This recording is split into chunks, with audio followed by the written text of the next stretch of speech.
Already আমরা চুলকানি দেখতে পাচ্ছি। আমি কয়েকটা কথা 2 মিনিটে বলছি, একটু ভালো করে। এটা রেকর্ড হচ্ছে, সারা দেশে যাবে, এই জন্য বলছি। বিএনপির নেতাদের থেকে বাম এবং রামদের মতো বক্তব্য জাতি প্রত্যাশা করে না। যদি ঠিক হয় আপনি জবাব দেবেন, কারণ এটা রেকর্ড হচ্ছে। বিএনপির নেতাদের থেকে বাম এবং রামদের মতো বক্তব্য জাতি আশা করে না। বিএনপির কিছু নেতা এখন প্রকাশ্য ইসলাম বিরোধী বক্তব্য দিচ্ছেন। আমি কয়েকজনের নাম নিয়েই বলতে পারি, কিন্তু নামগুলো নিলাম, যা শহীদ জিয়ার মন ও মননের সাথে সাংঘর্ষিক। এদেরকে থামাতে হবে, নচেত এদেশের বিএনপি ও ইসলামপন্থী দলগুলো মুখোমুখি হয়ে যাবে। তখন আওয়ামী ফ্যাসিস্টরা আবারও মাথা তুলে দাঁড়ানোর সুযোগ পাবে। বিএনপি একটা বড় দল, পরবর্তীতে তারা যদি ক্ষমতায় আসে এটাই স্বাভাবিক, কিন্তু তাদের আচরণ দিন দিন চরম বিব্রতকর হয়ে পড়ছে। বিশেষ করে চাঁপাইনবাবগঞ্জের সাবেক, আমি এমপি বলি না, কারণ এই 3 বছরে যারা এমপি, 3বারে যারা এমপি হয়েছে এরা এমপি না, এরা চোর।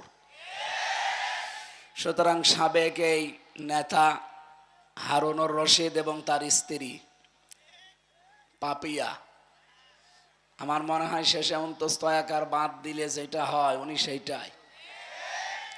কি হয়? পাপি।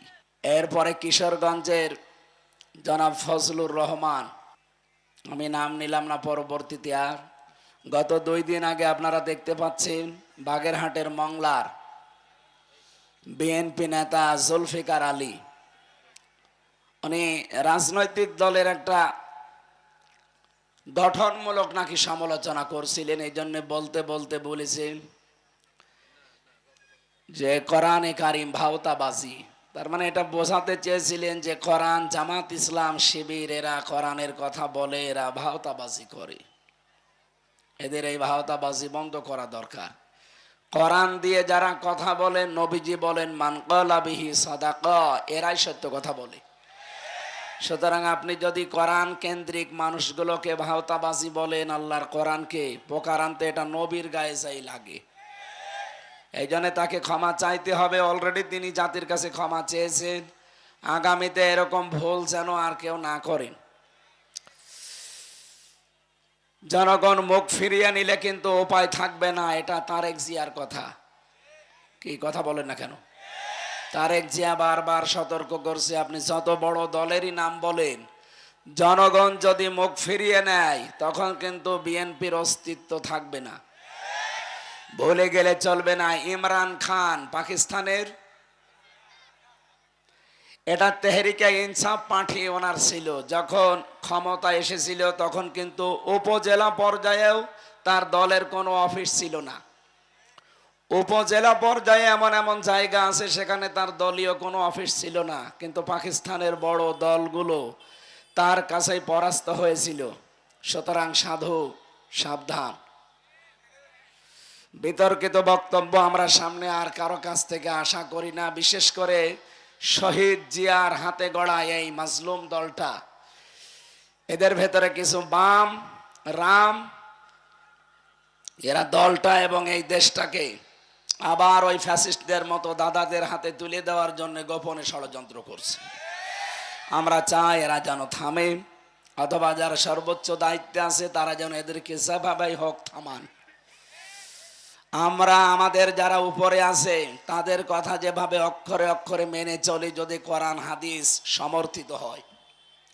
আমি মাওলানা রফিকুল ইসলাম খান সাহেবের ওই দিন থেকে, যেদিন বলেছিলেন যে কোরআনের অনুষ্ঠানে যারা আলেম মুফাসসির মুহাদ্দিসেরা কথা বলে তারা যেন আসালি পাসালি না বলে মূল কথাগুলো অল্প সময়ে মানুষকে জানিয়ে দেয়, ওই দিন থেকে আমি এই একবারে আল্লাহর কিছু প্রশংসা, রসুলের একবার দরুদ পড়ে মূল কথাগুলো অন্তত 20 মিনিট হোক যেন মানুষ বুঝে বাড়ি যেতে পারে। আমরা এরকম একটা উদ্দেশ্য নিয়েই কিন্তু বসে আছি।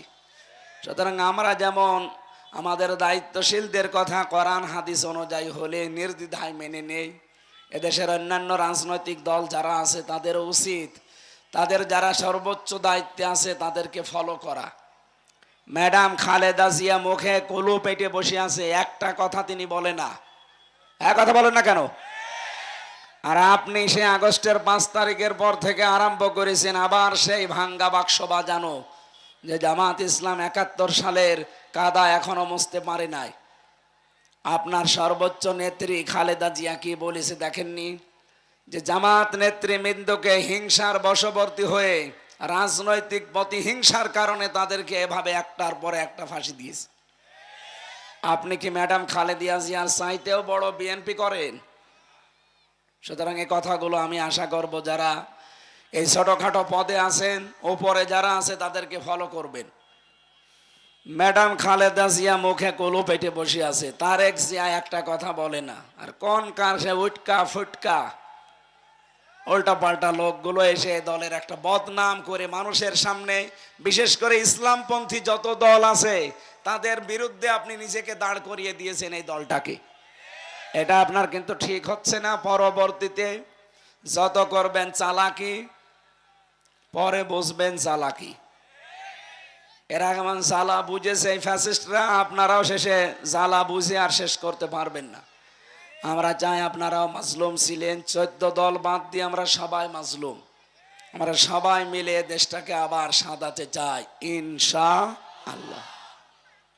আল্লাহ যেন এটা সারা দুনিয়ায় ছড়িয়ে, যারা এখনো উলট পালট চিন্তা নিয়ে আছেন তাদেরকে যেন বুঝ দান করেন, বলেন আমিন। কথা বলার শুরুতেই মাজলুম একজন মানুষের পক্ষে আমি কথা বলছি। এটিএম আজহারুল ইসলামের নামে যে ফাঁসির রায়, যারা সাক্ষী, এই যে আজকে বেরিয়েছে রিপোর্ট, অনেক আগে বেরিয়েছিল, আজকে আমি দেখলাম 3 জন সাক্ষীর উপরে ভিত্তি করে তারে ফাঁসির রায় দিয়েছে। একজন সাক্ষী দেখেছে 6 মাইল দূর থেকে, আর একজন দেখেছে 3 মাইল দূর থেকে, আর একজন দেখেছে 1.5 মাইল। এই হচ্ছে সাক্ষী। ওই 75-এ জন্ম, 71-এ ধর্ষিত, ওই রকম হয়েছে। এই কথা বলেন না কেন? সুতরাং আমরা চাই এগুলো সব যেহেতু বানোয়াট। আর আজহারুল ইসলাম তিনি বিপ্লবের সৈনিক ছিলেন, বিপ্লবের মাধ্যমে যেহেতু এ সরকার, আর বিপ্লবের অগ্রনায়ককে আপনি এখনো পর্যন্ত জেলে রাখবেন কোন কারণে? আমরা চাই আগামীকাল আমরা তার মুক্তি চাই এবং মুক্তি দিতে হবে। অনেকে মনে মনে করছে, এমনকি কথা অনেকে বলছে এটা ওদের মুখের কথা, এরকম বলে থাকে না। এদেশে একামতে দিনের দায়িত্বে যারা আছে, আল্লাহর কসমে কোরআন আমি মাথায় নিয়ে বলতে পারি, মন থেকে, সব না, কিছু মুনাফিক আছে, মন থেকে যারা একামতে দিনের দায়িত্ব পালন করে, তারা যদি একবার মুখ দিয়ে কিছু বলে না, ওটা কিন্তু তাদের মুখের কথা না, ওটা মনের কথা। আর একবার যেহেতু বের হয়েছে এটা আমিরে জামাতের মুখ দিয়ে, এটা বাস্তবায়ন কালকে হওয়াই লাগবে, নয়তো কি হবে আমরা জানি না। এই কথা বলেন না কেন? উনি তো যা মুখ দিয়ে বলে ওটা ওনার মুখের কথা না, ওটা মনের কথা। সুতরাং সেলিমউদ্দিন ভাই মুখ দিয়ে বলেছে, অনেকে বলছে এরকম বলেই থাকে। কিসের বলে থাকে আপনি কালকেই দেখতে পাবেন।